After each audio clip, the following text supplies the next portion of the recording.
Let's focus on something most people don't think about, but it matters: tokens. Every word you send to an AI model costs tokens. Tokens are how the model measures and processes text. They're not just technical, they affect speed, cost, and what you get back. A single token is roughly 3/4 of a word. That means both your prompt and the model's reply count toward the total.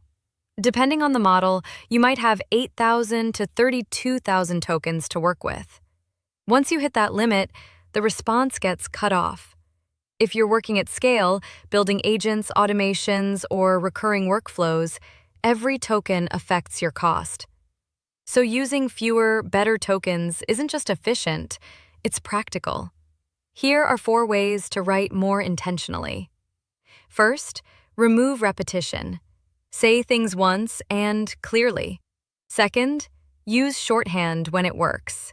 For example, bullet list is enough. There's no need to over-explain.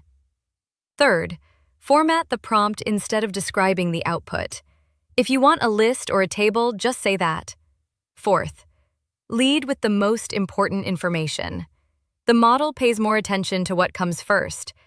Now let's try this inside SmithOS. Go to smithos.com and log in. Click Create Agent to open the canvas in Agent Weaver. On the left, click Components. Drag the LLM block onto the canvas. Delete all inputs to start fresh. Click the block to open the settings. Let's test a prompt. Start with something simple like, write a blog content plan for a B2B SaaS company. That's short, but also vague. The model has to guess what you mean, which often leads to longer, less useful responses. Now try this instead. You are a B2B content strategist. Create a 6-week blog schedule focused on lead generation. Include a title, format, and target keyword for each week. Output as a table. Yes, the second prompt uses more tokens, but the result is faster, more focused, and requires less cleanup. So while the input is longer, the total interaction uses fewer tokens and gives you something you can actually use the first time. That's the point of token efficiency, not just writing less, but writing smarter.